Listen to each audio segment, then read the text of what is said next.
दोस्तों, स्वागत है आपका मेरी इस नई कहानी में। शिमला शहर में आज सवेरे ने दस्तक दे दी थी। सुबह के 7 बज रहे थे और आहूजा निवास में है नीचे से ऊपर एक कमरे की तरफ जाते हुए एक औरत अपने आप में बड़बड़ाई जा रही थी और कमरे में आते ही उन्होंने कहा है, रितु उठ जा, तेरा कब तक सोने का इरादा है? मैं तो यही सोच रही हूँ कि कल मुंबई जाने के बाद तुम सुबह जल्दी कैसे उठोगी और ऑफिस कब जाओगी? मेरा तो ख्याल है कि तुम्हें मुंबई जाना ही कैंसिल कर देना चाहिए। यह सुनते ही वह लड़की झट से खड़ी हो गई और कहा, माँ मैं उठ तो गई अब। उसकी माँ ने मुस्कुराते हुए वहाँ से जाते हुए जल्दी से तैयार होकर नीचे आ जा। मैं आपको इन लोगों का परिचय करवाना तो भूल ही गई। अभी हम जिस लड़की की बात कर रहे थे वह लड़की है रितिका आहूजा। उसकी उम्र 23 साल है और वह बहुत ही खूबसूरत है। उसका गोरा सा चेहरा और उसमें भी उसके सुनहरे लंबे बाल किसी को भी अपना दीवाना बनाने के लिए काफ़ी थे। रितिका, लेकिन हाँ रिति जितनी चेहरे से खूबसूरत है उससे कहीं ज़्यादा वो दिल से खूबसूरत है। चलो अब तारीफ बहुत हुई और कहानी को आगे बढ़ाते हैं। रितिका को अभी जिसकी डांट सुनने को मिली थी वह है सरिता आहूजा, यानी कि रितिका की माँ। रितिका बाथरूम से निकलकर तैयार होकर नीचे आ गई। सामने ही उसके पापा यानी कि महेश आहूजा अखबार पढ़ रहे थे। रिति उसके पास बैठते हुए, गुड मॉर्निंग पापा। महेश जी, गुड मॉर्निंग बेटा। थोड़ी देर बाद हुई रिति को कागज़ के टुकड़े पकड़ाते हुए, रिति यह क्या है? महेश जी, तुम खुद ही उसे खोल कर देख लो। जैसे रिति ने वह पढ़ा वह खुशी से उछलने लगी और उसने कहा, आप और माँ भी मेरे साथ चल रहे हो। आप जानते हो ऋतिक भाई को यह पता चलेगा तो वह कितनी खुश होंगे। ऋतिक रितिका का बड़ा भाई है जिसने अपना बिजनेस मुंबई में ही सेट कर लिया है। वहाँ वह अपनी बीबी सौम्या और 3 साल के बेटे वीर के साथ वहीं रहता है और ऋतिक ने कहीं बाहर अपनी माँ पापा को वहीं रहने को कहा, लेकिन उन्होंने यह कहकर टाल दी कि जब टाइम आएगा तो वो अपने आप ही वहाँ आ जाएंगे। लेकिन अब ऋतिक की जॉब भी मुंबई में लगी थी, इसलिए ऋतिक के कहने पर इस बार वह लोग मान ही गए। आज का पूरा दिन पैकिंग करने में ही निकल गया और दूसरा दिन भी हो चला था। तीनों ट्रेन में बैठे ही थे कि रिति का फ़ोन बज उठा। वो फ़ोन लेकर खड़ी हुई और अपने भाई से बात करने लगी। वह बात करके अभी लौटी ही थी कि वह किसी से टकरा गई और उसका फ़ोन नीचे गिर गया और वह गिरने ही वाली थी कि उस लड़के ने उसे संभाल लिया। रिति ने उस लड़के की तरफ देखा। वह बहुत ही हैंडसम था और अगर रिति और उसके लड़के को कोई इस तरह देख ले तो बस वह यही कहे कि बिल्कुल मेड फॉर इच अदर। रिति ने जल्दी से उसे धक्का दिया और कहा, ओए मिस्टर, अपनी हद में रहो। खूबसूरत लड़की देखी नहीं है और उसे चिपकने चल दिए। वह लड़का कुछ बोलने को हुआ कि तभी फिर से रिति बोल उठी, अगर फिर से करीब आए और कुछ करने की कोशिश की तो इस चलती ट्रेन से मैं तुम्हें नीचे भी फेंक सकती हूँ। रितिका ऐसे ही बोली जा रही थी और उस लड़के के आपे से अब सब कुछ बाहर हो रहा था। उसने रिति को कमर से पकड़ा और अपने करीब खींचकर उसके मुंह पर हाथ रखते हुए कहा, मिस जंगली बिल्ली, मुझे तुम में कोई इंटरेस्ट नहीं है। और दूसरी बात, ऋषभ खुराना लड़कियों के पीछे नहीं भागता, लड़कियां ऋषभ खुराना के पीछे भागती हैं। जैसे ऋषभ ने कहा कि लड़कियां मेरे पीछे भागती हैं, सुनते ही रिति ज़ोर से हंसने लगती है। ऋषभ सोचता है, लगता है लड़की पागल वागल है क्या, या सोचते ही वो रिति को घूरे जा रहा था। रिति ने अपनी हंसी कंट्रोल की और क्या कहा, तुमने मुझे मिस जंगली बिल्ली, तुमने कभी अपनी शक्ल देखी आईने में? बिल्कुल गधों की फूफा लगते हो। और आए बड़े लड़कियां मेरे पीछे भागती हैं। ऋषभ की नकल उतारते हुए उसने कहा और यह कहकर वो नीचे झुकी और अपना फ़ोन उठाए वहाँ से जैसे ही जाने को ही वो लड़खड़ाई। इससे पहले वो गिरती, ऋषभ ने उसे फिर से संभाल लिया। दोनों ही एक दूसरे में खोए हुए थे। अचानक से ऋषभ को कुछ याद आता है और वो रीति को नीचे गिरा देता है। रीति को कुछ समझ में ही नहीं आया कि एक पल में क्या हुआ। वो नीचे गिरी हुई थी। उसने गुस्से से धीरे से अपनी आंखें खोली और ऋषभ को घूरने लगी। ऋषभ ने कहा, यार मुझे लगा कि तुम मुझे ट्रेन से बाहर फेंक दोगी, इसलिए मैंने तुम्हें छोड़ दिया। और यह कहकर वो मुस्कुराने लगा और वो जाने लगा। फिर पीछे मुड़कर देखा, रीति अब खड़ी हो चुकी थी। ऋषभ ने कहा, मिस जंगली बिल्ली बाय। यह कहकर वो वहाँ से चला गया अपनी सीट की तरफ। वो अपनी सीट पर सामान रखने लगा और वहाँ अपनी जगह पर बैठ गया। लेकिन जैसे ही रीति अपने सीट पर बैठने लगी, तभी अपने सामने की जगह पर उसने नज़र घुमाई। वहाँ दो लड़के बैठे हुए थे। जैसे ही उसकी नज़र दूसरे लड़के पे गई और वो धीरे से बड़बड़ाई, इस गधे को भी यहीं जगह मिलनी थी। और वो अपना मुंह बिगाड़ते हुए अपनी जगह पर बैठ गई। उसे देखते हुए उसकी माँ ने कहा, बेटा इतनी देर से कहाँ थी? यह सुनते ही ऋषभ और उसके साथ में बैठा हुआ लड़का उनकी तरफ देखने लगे। ऋषभ ने रीति को देखा और मन में कहा, यह जंगली बिल्ली फिर शुरू हो जाएगी। रीति ने एक नज़र अपनी माँ की तरफ देखा और फिर ऋषभ को घूरते हुए कहा, माँ वो रास्ते में एक गधे के फूफा जी मिल गए थे तो उनसे बात करने में टाइम वेस्ट हो गया। यह सुनते ही ऋषभ उसे घूरने लगा और उसकी माँ ने कहा, रीति तुम्हें बस हर टाइम मजाक ही करना होता है, कभी तो सीरियस हो जा। और उसकी यह बातें सुनकर ऋषभ के पास बैठा लड़का कहता है, ऋष मुझे इस गधे के फूफा से मिलना है। ऋष ने उसे घूरते हुए कहा, सौरभ तू चुप बैठ वरना मैं तुझे एक मुक्का जड़ दूंगा। वो चुप हो गया और थोड़ी देर बाद सौरभ ने फिर से कहा, वैसे तुम इतनी देर से कहाँ थे? ऋष ने रीति को घूरते हुए कहा, एक जंगली बिल्ली मिल गई थी तो उसमें ही देर हो गई। उसने जंगली बिल्ली पर जोर देकर कहा। सौरभ कभी रीति को देखता तो कभी ऋष को। उसे अब थोड़ी थोड़ी बात समझ में आने लगी थी, लेकिन उसने चुप रहना ही ठीक समझा। अब ट्रेन अपनी रफ्तार से आगे बढ़ रही थी। रीति के माँ पापा अब बीच बीच में ऋष और सौरभ से बातें कर लेते, लेकिन रीति और ऋष एक दूसरे को खा जाने वाली नज़रों से अब भी घूरे जा रहे थे। और बेचारा सौरभ कभी ऋष को तो कभी रीति को देखता। उसे अब कुछ समझ में नहीं आ रहा था, लेकिन बेचारा अब पूछे भी किससे। अब ट्रेन मुंबई पहुंच चुकी थी। सौरभ ने और ऋष ने अपना सामान लिया और बाहर जाने लगे, लेकिन फिर ऋषभ को कुछ याद आया। वो पीछे मुड़ा और रीति के पास आकर उसने धीरे से कहा, आई एम सॉरी मिस जंगली बिल्ली, नीचे गिराने के लिए। यह कहकर वो वहाँ से चला गया।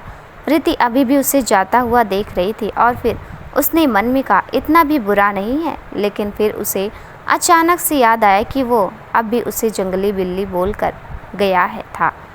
और यह सोचते ही पैर पटक कर वो ट्रेन से नीचे उतर गई। ट्रेन से नीचे उतरने के बाद रीति और उसके माँ पापा ऋतिक ने भेजी हुई गाड़ी में अपने घर की तरफ निकल गए और दूसरी तरफ ऋषभ और सौरभ भी सीधे जाकर अपनी गाड़ी में बैठ गए। गाड़ी में बैठते ही ऋष ने गाड़ी ड्राइवर से कहा, काका भाई नहीं आए हमें पिक करने? काका गाड़ी ड्राइवर, नहीं बेटा, वो बड़े बाबा को ज़रूरी मीटिंग में जाना था, इसलिए उन्होंने हमें कह दिया आपको लाने के लिए। ऋष सौरभ, ऋष यार अब तो बताओ गधे और बिल्ली वाला क्या सीन था? यह सुनते ही ऋषभ उसे घूरने लगा। सौरभ के बार बार कहने पर ऋष ने उसे सब कुछ बता दिया। सौरभ ठहाके मार मार कर हंस रहा था और ऋषभ उससे घूर रहा था। अभी 5 मिनट ही हुए थे कि सौरभ ऋष के चेहरे को घूरने लगा। ऋष क्या देख रहा है? सौरभ, मैं यह देख रहा था कि मैंने तो इतने सालों से यह नोटिस ही नहीं किया कि तू गधे का फूफा लगता है। यह कहकर वो फिर से हंसने लगा। इन दोनों की हंसी मजाक के बीच गाड़ी एक बड़े से घर के आगे आकर रुक गई। वो दोनों घर के अंदर चले गए। दोनों ने अभी घर के अंदर पैर रखा ही था कि एक लड़की उनके पास भागते हुए आई और सीधे ऋष के गले जा लगी। आप कुछ गलत सोचे, इससे पहले हम आपको उस लड़की का परिचय करवा दें। इस लड़की का नाम ध्वनि खुराना है। ध्वनि ऋषि की छोटी बहन है। वैसे ध्वनि की उम्र 20 साल ही है, ऋष और उसकी उम्र में 5 साल का अंतर है, लेकिन दोनों भाइयों से छोटी होने के कारण वो सबकी लाडली है, खासकर ऋष की। ध्वनि, भाई मैंने आपको बहुत मिस किया। ऋष, मैंने भी। सौरभ बीच में आते हुए, यार मैं भी हूँ। ध्वनि अब ऋष से अलग होकर सौरभ के गले लगते हुए, हाँ हाँ भैया, भाई के बाद आपकी ही बारी थी। सौरभ के बारे में तो हमने आपको कुछ बताया ही नहीं। सौरभ और ऋष बचपन के दोस्त थे, लेकिन सौरभ जब छोटा था तभी उसके माता पिता की कार एक्सीडेंट में मौत हो गई थी और उसका कोई करीबी भी नहीं था, तो ऋष के माँ पापा ने उसे अपने घर में ही रख लिया। वो उससे भी अपने बच्चों जितना ही प्यार करते थे और वैसे भी ऋष और सौरभ जिगरी यार जो थे। उन तीनों की बातें चल ही रही थी कि पीछे से किसी ने कहा, तुम तीनों का मिलाप खत्म हो गया हो तो तुम दोनों जाकर फ्रेश हो जाओ, मैं तुम दोनों के लिए खाना लगाती हूँ। दोनों उनकी तरफ बढ़े और उनके पैर छुए। यह ऋष की माँ थी अनीता खुराना, जो एक बहुत अच्छी हाउसवाइफ थी। ऋष ने कहा, माँ बाकी सब लोग कहाँ हैं? उसकी माँ ने कहा, तुम्हारे पापा और समर, ऋष का बड़ा भाई, ऑफिस गए हैं। ऋष, भाभी और छोटू? अनीता जी, वो रिया समर की पत्नी के पापा की तबीयत सही नहीं है, इसलिए रिया और देव, समय का बेटा, और हमारे ऋष का छोटू, वो कुछ दिनों के लिए वहीं गए हुए हैं। 2 दिनों में वापस आ जाएंगे। और अब कुछ पूछना बाकी रह गया हो तो वो भी पूछ लो। ऋष, नहीं अब कुछ नहीं। और वो दोनों अपने कमरे की तरफ बढ़ गए। दूसरी तरफ रीति और उसके माँ पापा भी घर पहुँच चुके थे। ऋतिक का घर भी बहुत बड़ा था। उन्हें देखकर सौम्या, ऋतिक की पत्नी और वीर बहुत ज़्यादा खुश हुए। वीर तो अपनी बुआ के साथ ही खेल रहा था। थोड़ी देर में ऋतिक भी ऑफिस से आ गया। सबने मिलकर खाना खाया। सभी बैठकर बातें कर रहे थे। ऋतिक ने कहा, रीति तुझे कहीं और काम करने की क्या ज़रूरत है? तुम मेरे ऑफिस ही ज्वाइन कर लो, तुम्हें वहाँ कोई प्रॉब्लम नहीं होगी। ऋतिक, भाई यही तो प्रॉब्लम है कि मुझे वहाँ कोई प्रॉब्लम नहीं होगी।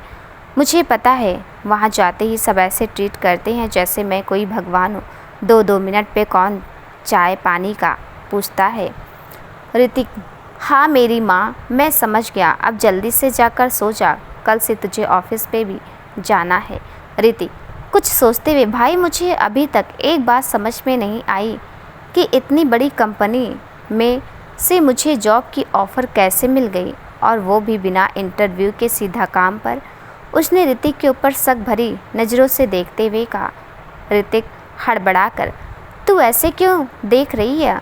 तू है ही इतनी टैलेंटेड, तो तुझे अच्छी जॉब मिल गई। ऋति, अब मस्का पानी करने की कोई ज़रूरत नहीं है, मुझे सब समझ आ रहा है। सरिता जी बीच में बोलते हुए, तुम दोनों का अब लड़ना झगड़ना हो गया हो तो अब जाकर सो जाओ, काफ़ी रात हो गई है। वीर तपाक से बोलता है, मैं आज बुआ के साथ ही सोऊंगा। रीति उसे गोद में उठाकर अपने कमरे की तरफ बढ़ जाती और बाकी सब अपने कमरे में। दूसरी तरफ ऋषि के घर पर भी समर और उसके पापा अरविंद खुराना ऑफिस से आ चुके थे। सबने साथ मिलकर डिनर किया और अब सब सोने चले गए। ऋषि के कमरे में सौरभ, यार तुम तो 2 महीने बाद यहाँ से चले जाओगे, मुझे यहाँ बिल्कुल भी अच्छा नहीं लगेगा तेरे बिना यहाँ पर। ऋषि, यार 1 साल की तो बात है और तुझे खुश होना चाहिए कि तेरे भाई का सपना पूरा हो जाएगा और सौरभ और तू ऋषभ खुराना से IPS ऋषभ खुराना बन जाएगा, या मुझे पता है। दोनों थोड़ी देर ही बात करते हैं और फिर सौरभ अपने कमरे में चला जाता है। दूसरे दिन सुबह आज रीति बहुत जल्दी उठ चुकी थी। ऑफिस का पहला दिन जो था, वो तैयार होने के बाद नीचे आ गई। सब उसे देखते ही रह गए। वो बहुत ही ज़्यादा खूबसूरत लग रही थी। उसने येलो टॉप और ब्लू जीन्स पहनी थी। सौम्या उसके पास आते हुए, रीति बहुत प्यारी लग रही हो। रीति सौम्या के गले लगते हुए, थैंक यू भाभी। सौम्या ने कहा, अब जल्दी से नाश्ता कर लो, बाद में ऋतिक तुम्हें ऑफिस ड्रॉप कर देंगे। रीति, ठीक है। ऋतिक, मुझे अभी एक ज़रूरी मीटिंग में जाना है। रीति, तू ड्राइवर काका के साथ चली जाना, मैं उन्हें बोल देता हूँ, वो तुम्हें वहाँ छोड़ देंगे। रीति, ठीक है भैया। ऋतिक अपने मीटिंग के लिए निकल जाता है और थोड़ी देर बाद रीति भी ड्राइवर काका को कहती है उसे ऑफिस छोड़ करने को। वैसे तो ऑफिस जाने में अभी टाइम था, लेकिन रीति को आज एक अलग ही एक्साइटमेंट थी। दूसरी तरफ खुराना हाउस में भी सब जग चुके थे। ध्वनि नीचे आते हुए, भाई आप दोनों कहीं जा रहे हो? सौरभ, हाँ ऑफिस में भाई की फाइल देने जा रहे हैं। ध्वनि, आप मुझे कॉलेज छोड़ दोगे? रिस, हाँ चल, फाइल देने के बाद तुम्हें कॉलेज छोड़ देंगे। तीनों जाकर गाड़ी में बैठ जाते हैं। गाड़ी में बैठते ही रिस का फ़ोन बजता है। रिस फ़ोन उठाकर, जी भाई। फ़ोन की दूसरी तरफ से समर, रिस सुन, मैं अभी होटल जा रहा हूँ मीटिंग के लिए, तुम और सौरभ मेरा केबिन में वेट करना। रिस, ओके भाई कहकर फ़ोन रख देता है। रिस सबसे पहले ध्वनि के कॉलेज की तरफ गाड़ी मोड़ लेता है। अभी कुछ समय ही हुआ था, तभी ध्वनि ने कहा, भाई गाड़ी ऑफिस की तरफ ही ले लो। सौरभ, क्यों, तुझे कॉलेज नहीं जाना? ध्वनि, वो मेरी दोस्त का मैसेज आया कि आज की सारी क्लास कैंसिल हो गई। ऋष ये सुनकर गाड़ी ऑफिस जाने वाले रास्ते पे मोड़ ली। दूसरी तरफ रीति भी ऑफिस के लिए निकल चुकी थी। थोड़ी देर बाद ऋष, सौरभ और ध्वनि ऑफिस पहुंच जाते हैं। उन लोगों ने जैसे ही इंट्रोडक्शन पर कदम रखा ही था कि उन्होंने किसी के गिरने की आवाज़ आई। दूसरी तरफ रीति भी ऑफिस पहुंच चुकी थी। उसने नज़र उठाकर देखा, वहां बड़े बड़े शब्दों में लिखा हुआ था खुराना इंडस्ट्रीज। या पढ़ते उसके चेहरे पर बड़ी सी स्माइल आ गई। वो अंदर की तरफ बढ़ गई। दूसरी तरफ किसी के गिरने से वो तीनों उनकी तरफ भागे। वो कोई 55 साल की औरत थी जो ऑफिस की साफ़ सफाई करने हर सुबह आती थी। तीनों ने उनको उठाया। सौरभ और ध्वनि उन्हें दोनों हाथों से सहारा देकर अंदर की तरफ ले गए। ऋष अभी पीछे मुड़ा ही था कि एक लड़की जो अपनी ही धुन में चली आ रही थी वो से जोर से टकराई। वो गिरने ही वाली थी कि ऋष ने एक हाथ से उसे कमर से पकड़ लिया और उसे अपनी तरफ खींचा। उस लड़की के बाल उसके मुंह पर थे, इसलिए ऋष उसका चेहरा ठीक से नहीं देख पाया। अब उस लड़की को जैसे ही लगा कि उसे किसी ने संभाल लिया है तो उसने धीरे से अपनी आंखें खोली और वो सीधी खड़ी हो गई। वो अपने चेहरे से बाल हटाते हुए, थैंक यू सो मच। लेकिन जैसे दोनों ने एक दूसरे का चेहरा देखा, दोनों एक साथ चिल्लाए, तुम? अब आपको इस रिएक्शन से तो पता चल ही गया होगा कि वो लड़की कौन है। जी आपने बिल्कुल सही सोचा, वो हमारी रीति ही है। लेकिन रीति ने जैसे ही ऋषभ के हाथ की तरफ देखा, अभी भी उसके हाथ में उस औरत की झाड़ू थी जिससे वो उठाकर साइड में रखने वाला था, जिससे किसी को आने जाने में कोई दिक्कत ना हो। रीति मन में सोचने लगी, इसने कपड़े तो अच्छे खासे पहने हैं, दिखता भी बड़ा स्मार्ट है। हाँ वो अलग बात है कि मैंने तो बस ऐसे ही उसे गधे का फूफा बुला लिया था। फिर और सोचते हुए, अरे इतनी बड़ी कंपनी में झाड़ू लगाने की सैलरी भी बड़ी ही होगी। ऋष रीति को देख रहा था और रीति ऋष की झाड़ू को।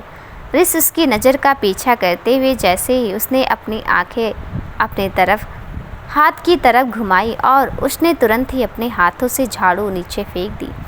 रीति को यहाँ अजीब लगा। फिर उसने सोचा, बेचारे को लो फील हो रहा होगा मेरे सामने, और मैंने उसे उस दिन कितना सुना भी दिया था। अब रीति तो ठहरी हमारी दयावान। वो नीचे झुकी और उसने वह झाड़ू उठाकर ऋष के हाथ में फिर से पकड़ा दी और उसने ऋष से कहा, तुम्हें लो फील करने की बिल्कुल भी ज़रूरत नहीं है। रीति आगे बोलते हुए, तुमने वो सुना नहीं है, किसी ने कहा है कोई धंधा बड़ा या छोटा नहीं होता और धंधे से बड़ा कोई धर्म नहीं होता।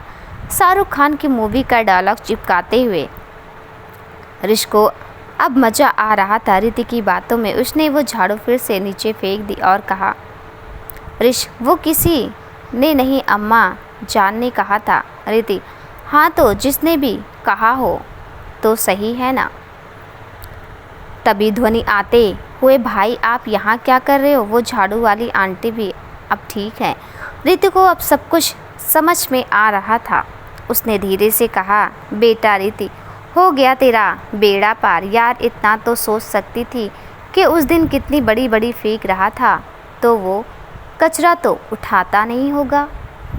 तभी ध्वनि की नज़र रीति पर गई और उसने मन में कहा, यार कितनी सुंदर है, वो अब ऋषि को साइड करते हुए रीति के आगे जाते हुए, हमारी ध्वनि को दोस्त बनाना बहुत अच्छा लगता है और हमारी रीति तो थी ही इतनी सुंदर कि कोई भी उसका दीवाना हो जाए।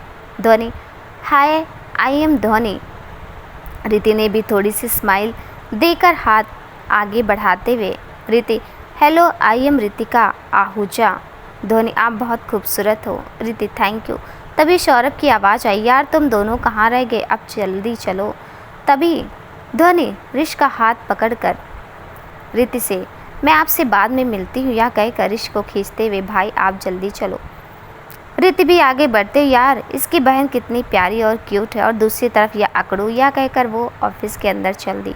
दूसरी तरफ ध्वनि ऋष को, भाई वो रितिका कितनी खूबसूरत है। ऋष कुछ सोचते हुए धीरे से, सुंदर तो बहुत है। ध्वनि, आपने कुछ कहा? ऋष हड़बड़ा कर, नहीं। ध्वनि, वैसे आपको एक बात बोलूं? ऋष, ध्वनि, आप दोनों जब साथ में खड़े थे तो भगवान जी की कसम आप दोनों साथ में क्या लग रहे थे, एकदम परफेक्ट जोड़ी। ऋष कुछ बोलने को हुआ तो ध्वनि उसे रोकते हुए, भाई आप जब भी शादी करो ना तो रितिका से ही करना, आप दोनों की जोड़ी वर्ल्ड की बेस्ट जोड़ी होगी। ऋष कुछ सोचते हुए, यार इसने तो इस जंगली बिल्ली से तेरी शादी भी करवा दी।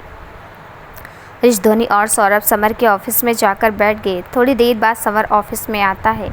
वो आकर अपनी चेयर पर बैठता है और वो तीनों सामने के काउच पर बैठे हुए थे। तभी समर का फ़ोन बजता है। समर, हाँ मुझे याद है, तू ज़्यादा टेंशन मत ले, मैं मैनेज कर लूँगा। और यह कहकर वो फ़ोन कट कर देता है। फिर वो अपने मैनेजर को कॉल मिलाकर, हेलो सुभाष, मिस आहूजा को अभी केबिन में लेकर तुम उनके साथ आ जाओ। 5 मिनट बाद ऑफिस का डोर नॉक होता है। समर कम इन। रितिका अंदर आ जाती है और उसके साथ सुभाष भी। रितिका को देखते ही ऋष और ध्वनि कुछ ज़्यादा रिएक्ट नहीं करते, लेकिन सौरभ ऋष के नज़दीक जाकर, यार ये तो तेरी वो, इसका इतना कहना था ही कि ऋषभ ने उससे घूर कर कहा, ऑफिस में आते ही देवी जी ने अपने दर्शन मुझे दे दिए हैं। सौरभ, तभी मैं सोचूं कि तूने रिएक्ट क्यों नहीं किया। सौरभ आगे कहते हुए, यार जो भी कह, लेकिन तू और या साथ में लगते ज़बरदस्त हो। ऋष फिर से उसे खा जाने वाली नज़रों से देखने लगा। समर, मिस रितिका, आपको आपका सारा काम सुभाष समझा देगा। रितिका, जी सर। समर, अब आप जा सकती हो। और रिति अब बाहर जाने लगती है। तभी उसकी नज़र उन तीनों पर पड़ती है। जैसे वो तीनों को देखती है वैसे ध्वनि और सौरभ अपने दांत चमका देते हैं और रिति भी मुस्कुरा देती है, लेकिन जैसे वो ऋष को देखती है अपना मुंह बना लेती है और वो सीधा बाहर निकल जाती है। अब समर उन तीनों की तरफ देखता और ध्वनि से कहता है, बाबू तुम बाहर जाकर वेट करो या फिर पापा के केबिन में चली जाओ, मुझे इन दोनों से कुछ बात करनी है। ध्वनि यह सुनकर बाहर चली जाती है। अब समर के सामने ऋष और सौरभ बैठे थे।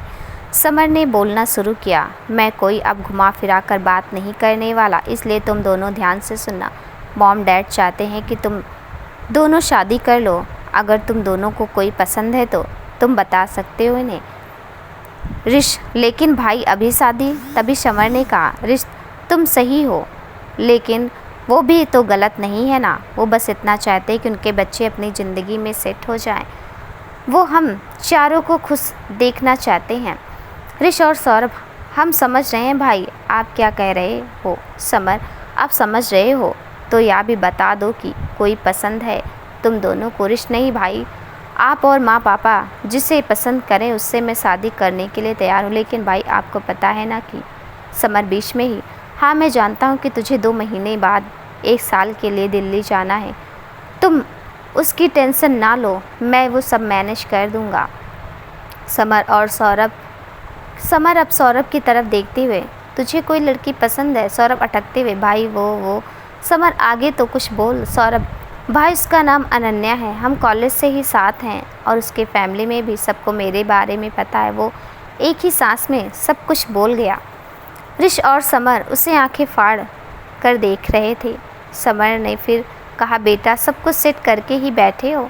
समर ने आगे कहा, उसकी फैमिली से कहो हम उनसे मिलना चाहते हैं, मैं मॉम डैड से बात कर लूँगा।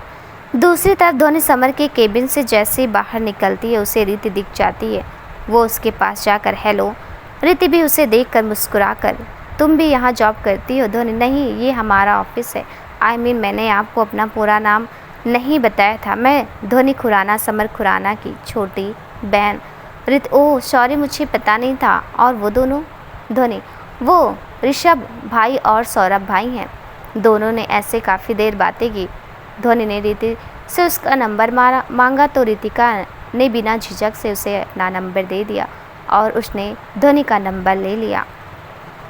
ऐसे ही कुछ दिन बीत चुके थे और इस बीच रीति और ध्वनि की काफ़ी अच्छी दोस्ती हो गई थी। रीति ध्वनि के साथ साथ तो 3 बार सौरभ और ऋष से भी मिल चुकी थी। उसकी सौरभ से भी अच्छी खासी बनने लगी थी।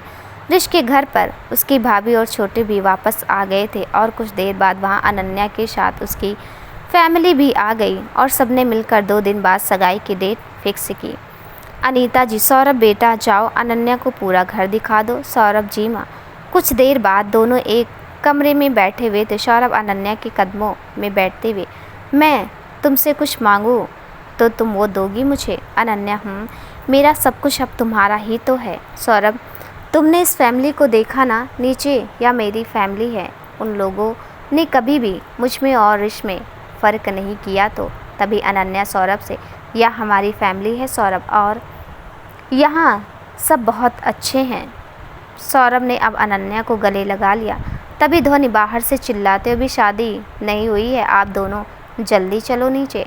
अब अनन्या के घर वाले जा चुके थे। सब ने प्लानिंग की कि वो सब आज शाम शॉपिंग के लिए जाएंगे। दूसरी तरफ रीति के घर में भी सौम्या और रीति का शॉपिंग का प्लान बन जाता है।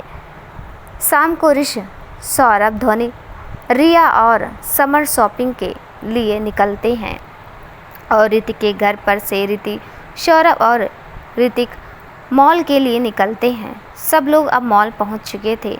सब अपनी अपनी शॉपिंग कर रहे थे कि तभी सौम्या और रिया की नज़र एक दूसरे के ऊपर पड़ी। दोनों भागते हुए एक दूसरे के गले लग गई और बाकी सब उन दोनों को ही देख रहे थे। बाकी सबको तो समझ में आ रहा था सिवाय रीति के। सब उनके आसपास ही खड़े थे और समर और रीति ना जाने क्यों अजनबियों जैसे बिहेव कर रहे थे। तभी वो एक दूसरे से अलग हुई और सौम्या समर से गले मिली और रिया ऋतिक से। फिर रिया ने समर और ऋतिक से कहा, तुम दोनों क्यों अजनबियों की तरह बिहेव कर रहे हो? वरना अभी तक तो हमसे ज़्यादा तुम दोनों ने पूरे मॉल को सर पर उठा लिया होता। यह सुनते ही ऋतिक और समर दोनों एक साथ नज़र रीति पर गई, जो उन दोनों को हाथ बांध कर घूर रही थी। ऋतिक, वो रीति, सुनना, मुझे तेरी टेंशन होती है और तुझे मेरे ऑफिस में तो काम करना नहीं था, तो मैं समर के अलावा यहाँ पर किसी पर भरोसा नहीं कर सकता। रीति, अब ज़्यादा सेंटी मत हो, मैंने आपकी सारी बातें फ़ोन पर सुन ली थी। रीति, मैंने आपको फ़ोन पर बात करते सुन लिया था, जब आप उन्हें कह रहे थे कि रीति को शक नहीं होना चाहिए कि तुम मेरे दोस्त हो, वरना वो भूचाल खड़ा कर देगी।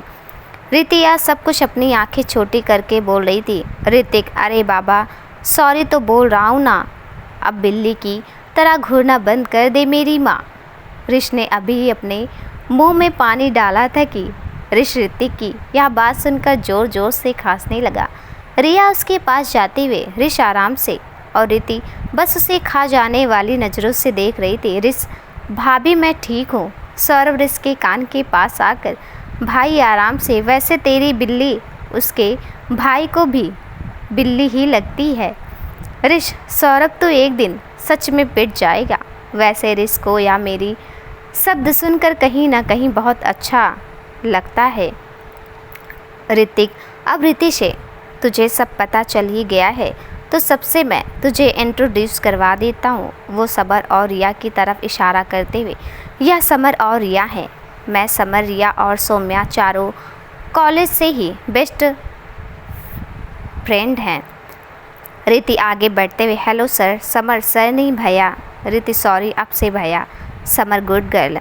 रीति अब रिया से मिलती है और ऋतिक जब बाकी सबसे मिलवाता है, तभी रिति भाई मैं बाकी सबसे मिल चुकी हूँ ऑफिस में। तभी ध्वनि बीच में, वैसे हम बहुत अच्छे दोस्त भी बन चुके हैं। तभी समर, परसों सौरभ की सगाई है तो तुम सबको आना है। ऋतिक श्योर, हम सभी आएंगे।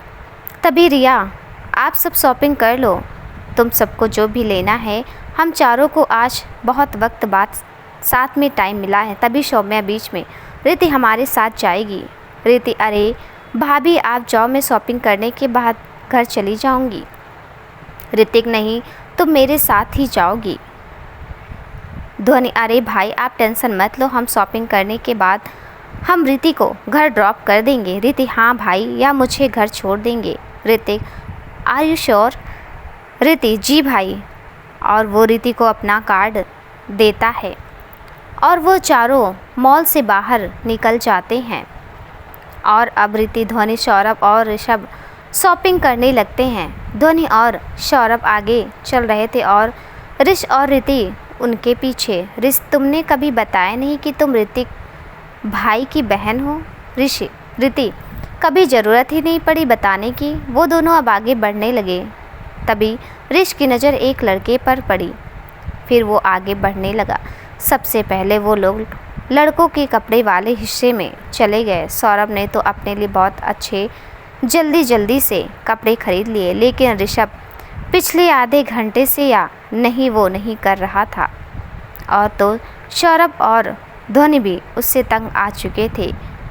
ध्वनि ने चिढ़ते हुए कहा, यार रिति, अब तुम ही कुछ सिलेक्ट करो, शायद भाई को कुछ पसंद आ जाए। रिति आगे आते हुए उसने सारे कपड़ों पर नज़र घुमाई और उसकी एक नज़र पिंक कुर्ते पर जाती है और वो उसे उठाकर ऋषभ के आगे लाते हुए, यह परफेक्ट है, इसे ट्राई कर लो। ऋष, हाँ यह बेस्ट है, इसे ही ले लेते हैं। सौरभ, हाँ रिति यह बेस्ट है, लेकिन हमें यह क्यों नहीं दिखा। ऋष, तुम दोनों अपनी आंखें खोलकर देखते तभी दिखता ना कुछ। ध्वनि और सौरभ अपना मुंह बना लेते हैं और वो चारों अब ध्वनि और रिति के शॉपिंग के लिए लेडीज वाले एरिया में चले जाते हैं। तभी रिति घबराते हुए, मुझे कुछ नहीं खरीदना है, अब मुझे अभी घर जाना है प्लीज़। ध्वनि, तुम्हारी तबीयत ठीक है? तुम्हें कुछ हुआ है? रिति, हाँ मैं बिल्कुल ठीक हूँ, बस भाई परेशान हो रहे हैं। यह बोलते हुए वो बहुत काँप रही थी। ऋष, ध्वनि तू और सौरभ नीचे जाकर पानी लेकर आओ। और वो सौरभ को कुछ इशारा कर देता है। सौरभ समझते हुए, चल ध्वनि, यहाँ रिति के पास ऋषभ है, हम पानी लेकर आते हैं और मैं भाई को कॉल भी कर लेता हूँ कि वो लोग अभी कहाँ हैं। यह कहकर सौरभ ध्वनि को लेकर लिफ्ट की तरफ बढ़ गया। ऋषभ एक चेयर खींचकर रिति को उसके ऊपर बिठाकर वो दूसरी चेयर खींचकर वो उसके ऊपर बैठ गया। वो रिति के दोनों हाथ अपने हाथों में लेकर, कौन था वो लड़का? रिति, वो घबराते हुए, तुम्हें कैसे कि ऋषभ, हम साथ में जब से अंदर आए हैं, वो तब से तुम्हारा पीछा कर रहा है और मैं ये अभी तुम्हारे पीछे उसे देखा, लेकिन जब से तुमने उसे देखा तब से तुम्हारी हालत है ख़राब। तो अब जल्दी से मुझे बताओ वो कौन है। ऋषभ का इतना कहना है था कि वो ऋषभ के गले लग कर रोने लगी। ऋषभ उसके बालों में हाथ फेरते, तुम शांत हो जाओ और मुझे पूरी बात बताओ। अब ध्वनि और सौरभ भी वहाँ आ गए थे। ध्वनि ने रिति को पानी दिया, उसने पानी पिया और खुद को शांत करते हुए उसने बोलना शुरू किया। उस लड़के ने शायद उस दिन मुझे ट्रेन में देखा था जब मैं शिमला से यहाँ पर आई थी। ऑफिस के फर्स्ट डे को जब ऑफिस ख़त्म हुआ तब मैं गेट के बाहर काका गाड़ी ड्राइवर का वेट कर रही थी। तभी वो मेरे पास आया और अपने चेहरे से रुमाल हटाकर उसने सीधे मुझे शादी के लिए पूछ लिया। मैं कुछ बोल पाती उससे पहले उसने कहा, अगर तुमने मना किया तो मैं तुम्हें उठा कर ले जाऊँगा, लेकिन मैं शादी तुमसे ही करूँगा। वो अभी भी रोते हुए सब कुछ बता रही थी। ऋषभ, तुमने ऋतिक भाई को क्यों नहीं बताया कुछ? रिति, मुझे पहले तो लगा कि मेरे साथ या कोई मजाक कर रहा है, लेकिन 2 दिन पहले उसने एक लेटर भेजा था, उसमें किसी के खून से लिखा हुआ था कि शादी तो तुम्हें किसी भी हालत में मुझसे करनी ही है, लेकिन अगर यह बात किसी को बताने की कोशिश की तो इस खून की जगह अगली बार उस इंसान के खून से तुम्हें लेटर लिखूँगा, बस इतना याद रखना। रिति अभी भी रोए जा रही थी। मैं तुम लोगों को इसलिए कुछ नहीं बताना चाहती थी, अगर उसने तुम लोगों को कुछ कर दिया तो?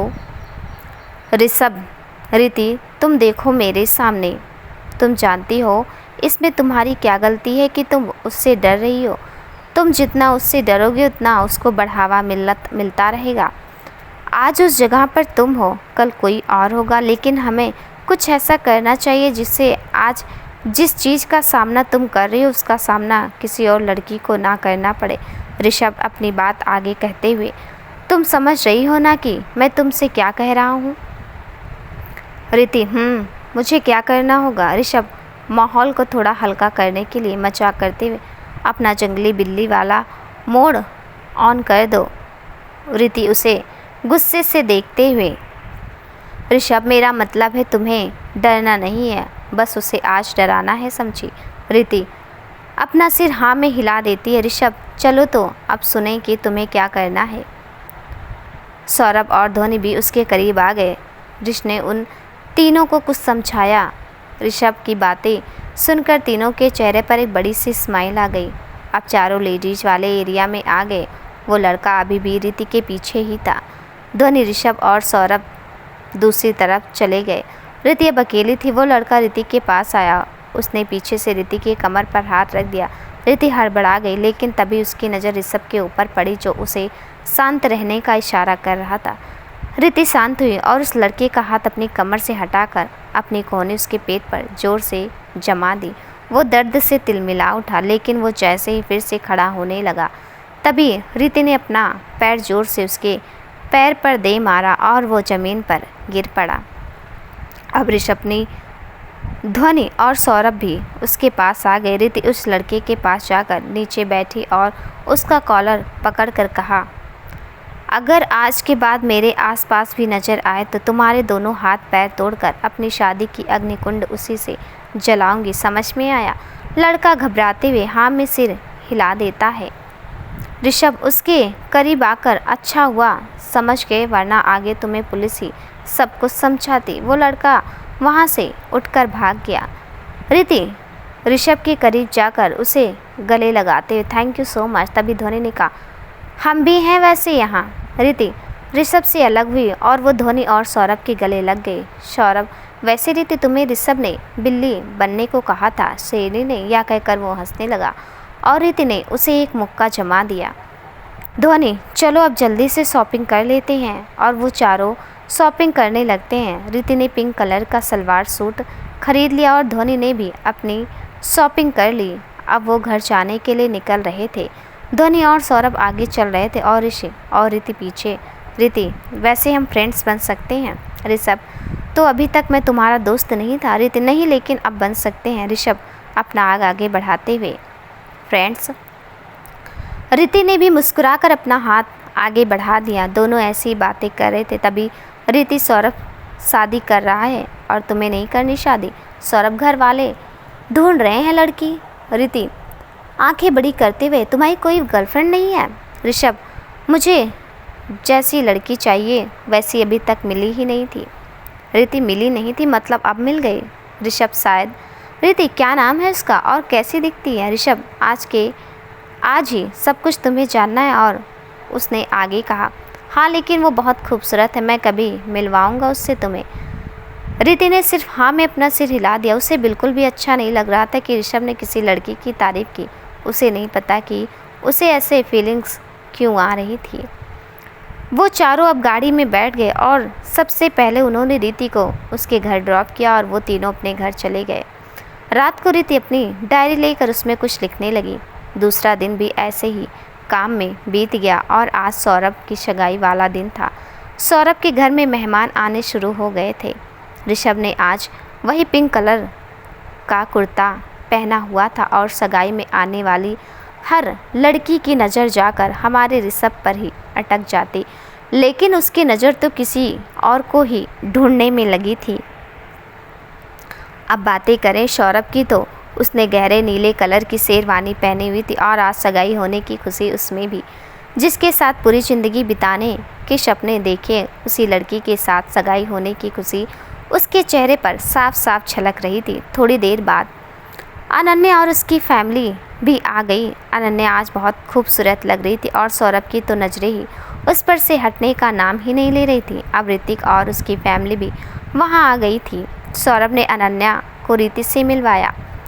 अनन्या रीति से मिलकर बहुत खुश हुई और ऋषभ तो रीति को ही देखे जा रहा था। पिंक कलर का सलवार सूट और उसने अपने बाल आज खुले ही रखे हुए थे और उसने आज हल्का सा मेकअप किया था और उसमें वो गजब ढा रही थी। रीति सौरभ और अनन्या से मिलने के बाद वो ऋषभ के पास जाकर खड़ी हो गई। दोनों ने आज ही एक ही कलर के कपड़े पहने हुए थे और ऋतिक की नज़र उन दोनों पर जाकर ठहर गई और वो हल्का सा मुस्कुरा दिया। रीति ऋषभ से, तुम्हारी मिस खूबसूरत आज नहीं आई? ऋषभ आई है ना, और आज तो वो और ज़्यादा खूबसूरत लग रही है। रीति ने जैसे ही सुना कि ऋषभ ने कहा कि वो आज हर रोज़ से भी ज़्यादा खूबसूरत लग रही है, सुनते ही रीति का मन हुआ कि वो ऋषभ का मुंह तोड़ दे और ऋषभ को रीति का उतरा हुआ चेहरा देखने में मज़ा आ रहा था। रीति, तो तुम मुझे अपने उस ब्यूटीफुल से मिलवाओगे नहीं? ऋषभ, हाँ मिलवाऊंगा न, लेकिन अभी नहीं, वो थोड़ा अनकंफर्टेबल फील करेगी। रीति मुंह बनाते हुए आया बड़ा अनकंफर्टेबल वाला और वो मुंह बनाते हुए वहाँ से चली गई। ऋषभ उसे जाते हुए देखकर हंसने लगा और उसने कहा, मिस ब्यूटीफुल, इतनी चलन? अभी ऋषभ दूर खड़ी रीति को देख ही रहा था कि अभी एक लड़की उसके पास आई। वो आकर सीधे ऋषभ से, हाय, आई एम नीति सक्सेना, मैं अनन्या की कजिन हूँ। ऋषभ ने भी हल्की स्माइल देकर कहा, हाय। वो लड़की खूबसूरत तो थी और साथ साथ उसने बहुत ही स्टाइलिश कपड़े भी पहने हुए थे। ऋषभ नॉर्मल गेस्ट की तरह उससे बात कर रहा था और रीति को लगा शायद वही लड़की ऋषभ की मिस ब्यूटीफुल है। रीति मन में इस छछूंदर को किस एंगल से यह लड़की बहुत सुंदर लग रही है और क्या कह रहा था, आज तो और भी सुंदर लग रही है, मुझे तो आज पूरी की पूरी चिड़ियाघर लग रही है। उसने अपना मुंह बिगाड़ते हुए कहा, अब सगाई का समय हो गया था। ऋषभ, रीति को और ध्वनि सौरभ के पास ही खड़े थे। तभी वो नीति और ऋषभ के पास आकर खड़ी हो गई और रीति को उसे देखकर चिढ़ हो रही थी।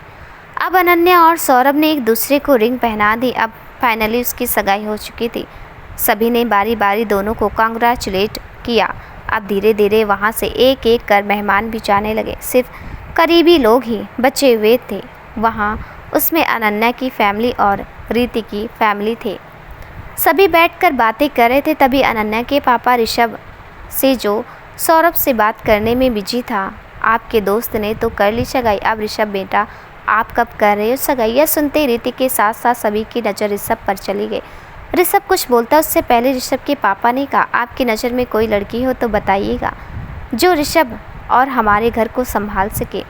अब मजाक में शुरू हुई बात सीरियस नोट पर पहुंच चुकी है और इन लोगों की बात सुनकर ऐसा लग रहा है कि जैसे आज तो पक्का ऋषभ के लिए लड़की मिल ही गई समझो। अनन्या के पापा ने कहा, वैसे लड़की तो है मेरे छोटे भाई की बेटी और आप सब उससे आज मिल भी चुके हैं, उसका नाम नीति है। तभी ऋषभ के पापा, हाँ बहुत प्यारी बच्ची है वो, और ऋषभ और उसकी जोड़ी भी बहुत अच्छी लगेगी। इन दोनों की बात सुनकर ऋषभ के घर का एक भी इंसान खुश नहीं लग रहा था, क्योंकि जब से रीति और ऋषभ साथ में खड़े थे तब से हर किसी की नज़र उन दोनों पर जाकर ठहर जाती। और ऋषभ की माँ को तो रीति इतनी प्यारी लगी कि उन्होंने तो ठान ही लिया था कि वो ऋषभ की शादी रीति से ही करवाएंगी। अभी ऋषभ और अनन्या के पापा बातों में ही लगे हुए थे। उनकी बातें सुनकर रीति को अजीब फील हो रहा था। रीति मन में, मुझे क्यों ऐसा फील हो रहा है, कहीं मैं उससे इतना कहकर वो कहती है, ऋतु तू पागल हो गई है क्या? तुझे तो खुश होना चाहिए कि तेरे दोस्त की शादी उसी लड़की से होगी जिससे वो प्यार करता है। ऋषभ को भी यह सब अजीब लग रहा था, लेकिन यह सब वो ज़्यादा देर तक सहन नहीं कर सकता था। वो जैसे ही कुछ बोलने को हुआ कि तभी समर बीच में ही, पापा हम इस बारे में किसी और दिन बात कर लेंगे, अभी जिन लोगों ने डिनर नहीं किया वो सब पहले डिनर कर लीजिए। डिनर घर के बाहर गार्डन में रखा हुआ था। सभी अपना खाना लेकर, सभी बड़े एक टेबल पर और बच्चे एक टेबल पर अपनी चेयर लेकर बैठ गए, लेकिन रीति एक कोने में खड़ी होकर कुछ सोच रही थी। तभी ऋषभ की नज़र उस पर चली गई। ऋषभ उसके पास जाते हुए, तुम्हें डिनर नहीं करना? रिति, भूख नहीं है। By the way congratulations. Rishabh, किस खुशी में? रिति, अरे तुम्हारी शादी होने वाली, और वो भी उस लड़की से जिससे तुम प्यार करते हो। ऋषभ, ओह मैडम, वो सिर्फ बात कर रहे थे, मैंने अभी शादी के लिए हाँ नहीं कहा। और दूसरी बात, तुमसे किसने कह दिया कि मैं उस लड़की से प्यार करता हूँ? रिति, उसमें क्या कहना है, मैंने देखा था तुम दोनों बात कर। उसका इतना बोलना था कि ऋषभ उस पर भड़कते हुए, थोड़ी देर पहले पड़ोस वाली आंटी से भी बातें कर रहा था, तो बताओ उनके बारे में क्या ख्याल है?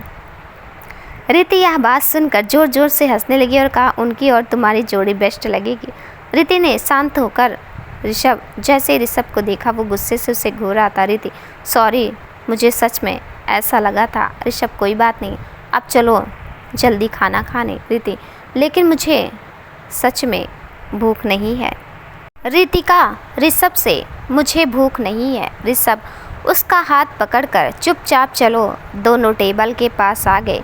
ऋषभ ने अभी तक उसका हाथ पकड़ा हुआ था, सभी उन दोनों को ही देख रहे थे। ऋषभ ने तुरंत ही उसका हाथ छोड़ दिया और दोनों जाकर चेयर पर बैठ गए। सभी खाना खा रहे थे, तभी शब ने मिलकर कल कहीं घूमने जाने का प्लान किया। समर, ऋतिक तू चल रहा है ना कल? ऋतिक, नहीं यार, वो कल उसने इतना ही कहा था कि बीच में रिया, तू, सौम्या, रीति और वीर सभी चल रहे हो और मैं आगे कुछ भी नहीं सुनने वाली हूँ। ऋतिक अपने दोनों हाथ जोड़ते हुए, ठीक है मेरी माँ, हम सभी चल रहे हैं। ऋतिक की बात सुनकर सभी खुश हो गए। अब सभी घर जाकर कल जाने की तैयारी करने लगे। रितिका घर पहुंचकर सीधे अपने कमरे में चली गई। उसे कुछ भी अच्छा नहीं लग रहा था। वो कमरे में बस यहाँ से वहाँ चक्कर काट रही थी। तभी रिति के कमरे में सौम्या आ जाती हैं। सौम्या, क्या हुआ है तुम्हें? रितिका, मुझे क्या होना है, मैं बिल्कुल ठीक हूँ। सौम्या, वो तो दिख ही रहा है तुम कितनी ठीक हो। सौम्या आगे कहते हुए, मैं तुमसे एक बात पूछूं, सच बताना। रितिका, हाँ, मैं सर अपना हिला देती है। सौम्या, तुम ऋषभ से प्यार करती हो ना? रितिका हकलाते हुए, वो भाभी, या कहकर वो अपना सिर नीचे झुका देती है और आगे कहती है, नहीं, मैं नहीं करती उससे प्यार वार। सौम्या हल्के से मुस्कुराते हुए, वैसे यही बात तुम अपना सिर ऊपर करके मुझे देखकर भी बोल सकती हो। सौम्या आगे कहते हुए, तुम दोनों की आंखों में एक दूसरे के लिए प्यार साफ साफ दिखता है। सौम्या का इतना कहना था कि रितिका उसके गले लग गई और कहने लगी, आप जानते हो, मैं जब उससे पहली बार ट्रेन में मिली थी तब मुझे वो बिल्कुल भी अच्छा नहीं लग रहा था। जब उस दिन हमारा झगड़ा भी हुआ था, लेकिन जब हम फिर से ऑफिस में मिले और धोनी से दोस्ती होने के बाद धोनी ने मुझे ऋषभ के बारे में बहुत कुछ बताया, जैसे कि वो अपना इतना बड़ा फैमिली बिजनेस छोड़कर IPS बनना चाहता है क्योंकि वह लोगों को इंसाफ दिला सके। उस दिन उसके लिए दिल में बहुत रिस्पेक्ट बढ़ गई। रिति आगे सौम्या को मॉल वाला इंसिडेंस बता देती है। सौम्या अपनी आंखें बड़ी करते हुए, तुमने मुझे और ऋतिक को यह सब कुछ क्यों नहीं बताया? अगर तुम्हें कुछ हो जाता तो? रितिका, अरे भाभी, कुछ हुआ तो नहीं ना मुझे, आप चिंता मत कीजिए। रितिका आगे कहते हुए, उस दिन मुझे ऋषभ ने मॉल में इस तरह से समझाया कि मुझे लगा कि उस लड़के को सबक तो सिखाना ही चाहिए और यही बातें उसे सबसे खास बनाती है। सौम्या, इसका मतलब तुम ऋषभ से प्यार करती हो? रितिका अपना सिर हाँ में हिला देती है। सौम्या खुश होती है, तुम जानती हो आज तुम दोनों साथ में ज़बरदस्त लग रहे थे। रितिका अपना मुंह बनाते हो, लेकिन साथ में ज़बरदस्त लगने का क्या फ़ायदा? सौम्या, मतलब? रितिका, मतलब यह कि वो किसी और से प्यार करता है और वो बहुत खूबसूरत दिखती है। सौम्या, और यह तुम्हें किसने कहा? रितिका, उसने खुद कहा है। सौम्या मन में, लेकिन ऋषभ की आंखों में दिखता है रितिक के लिए प्यार और फिक्र। दोनों ने काफ़ी देर तक ऐसी ही बातें की और बाद में सौम्या अपने कमरे में चली गई। सौम्या के जाने के बाद रितिका अपनी डायरी और पेन लेकर उसमें कुछ लिखने लगी। दूसरी तरफ ऋषभ के कमरे में सौरभ और ऋषभ बैठे हुए थे। ऋषभ अपने मोबाइल में कुछ कर रहा था और सौरभ अपने लैपटॉप में आज की पिक्चर देख रहा था। तभी एक फ़ोटो को देखकर वो हल्का सा मुस्कुरा दिया और उसने ऋषभ से कहा, ऋषभ आज एक बात तो माननी पड़ेगी, तेरी और भाभी की जोड़ी बेस्ट लग रही थी।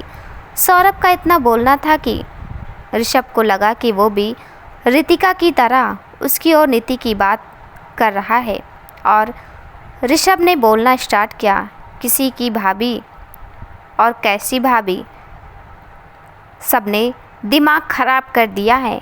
एक आकर मुबारकबाद दे रही है और एक बिना शादी के किसी को भी भाभी बना रहा है। सौरभ ने सोचा मेरा भाई अलग ही ट्रैक पर चला गया है। सौरभ ने अब लैपटॉप की स्क्रीन ऋषभ की तरफ कर दी। ऋषभ अभी भी बोले ही जा रहा था कि तभी उसकी नज़र लैपटॉप की स्क्रीन पर चली गई। उसमें उसकी और रितिका की बहुत ही प्यारी आज की तस्वीर थी, जिसमें दोनों एक साथ खड़े हुए थे और दोनों किसी बात पर मुस्कुरा रहे थे। ऋषभ सौरभ को देखते हुए, तो इसकी बात कर रहा था, मुझे लगा कि तू उस नीति की बात कर रहा है, इसलिए सौरभ, इसलिए इतना लंबा भाषण मुझे सुना दिया तुमने। ऋषभ, हाँ वैसे तू इसे भाभी बोल सकता है। सौरभ, इससे तेरी शादी कब हुई? उसने अपनी आंखें छोटी करते हुए, ऋषभ वो भी हो जाएगी। सौरभ, सही है बेटा, बिल्ली में से सीधे बीवी। ऋषभ, तू जानता है वो जितनी खूबसूरत चेहरे से है उससे कहीं ज़्यादा खूबसूरत वो दिल से है। वो उस लड़के के बारे में उस दिन किसी को नहीं बताना चाहती थी क्योंकि उसे डर था उसकी वजह से किसी और को कोई नुकसान ना हो, और उसकी इसी बात ने मुझे उसका दीवाना बना दिया है। सौरभ, तुझे पता है जब अंकल तेरी शादी की बात कर रहे थे तब रितिका का चेहरा देखने वाला था। ऋषभ, उसे कोई फ़र्क नहीं पड़ता, वो शादी की बात सुनते ही बधाइयाँ बांट रही थी। दोनों ऐसे ही बात कर रहे थे और थोड़ी देर बाद दोनों सो चुके थे। दूसरे दिन सुबह सभी घूमने के लिए निकल गए। एक गाड़ी में शमर, रितिका, रिया, सौम्या और उनके दोनों बच्चे वीर और देव थे और दूसरी गाड़ी में ऋषभ, सौरभ, ध्वनि, रीति और अनन्या थे। ऋषभ ड्राइव कर रहा था और ड्राइव करने से पहले जनाब ने गाड़ी का मिरर सेट किया जिससे वो रितिका को देख सके। गाड़ी में शांति पसरी हुई थी। उस शांति को तोड़ते हुए अनन्या ऋषभ से, तुमसे एक बात पूछूं? ऋषभ, जी भाभी जी पूछिए। अनन्या उसी के अंदाज में, तो देवर जी, हम जानना चाहते हैं कि आपके पीछे कॉलेज में इतनी लड़कियां पागल थी तो आपकी कोई गर्लफ्रेंड नहीं है? अब ऋषभ की नज़र सीधी मिरर में से रितिका पर चली गई, जिसे देखकर साफ साफ लग रहा था कि वो ऋषभ के जवाब का वेट कर रही हो। ऋषभ, वो भाभी जी, बात यूँ है कि अभी तक तो थी नहीं कोई, लेकिन अभी थोड़े दिन में बन ही जाएगी। लेकिन गर्लफ्रेंड नहीं, सीधे बीवी बनाने का सोच रहा हूँ। ऋषभ ने जैसे ही यह कहा वैसे ही रितिका को यह बिल्कुल भी अच्छा नहीं लगा और रितिका के एक्सप्रेशन देखकर ऋषभ हल्का सा मुस्कुरा दिया। तभी ध्वनि बीच में, वो कौन है भाई और उसका नाम क्या है और वो कैसे दिखती है? उसने एक साथ बहुत सारे सवाल पूछ लिए। तभी सौरभ उसे रोकते हुए, बस अभी सांस ले ले, और ऋषभ उससे शादी करेगा तो वो हमारे घर में ही आएगी ना, तो तब तो उससे मिल लेना। ध्वनि, क्या भैया आप भी? अच्छा ठीक है भाई, इतना तो बताइए कि वो दिखती कैसी है?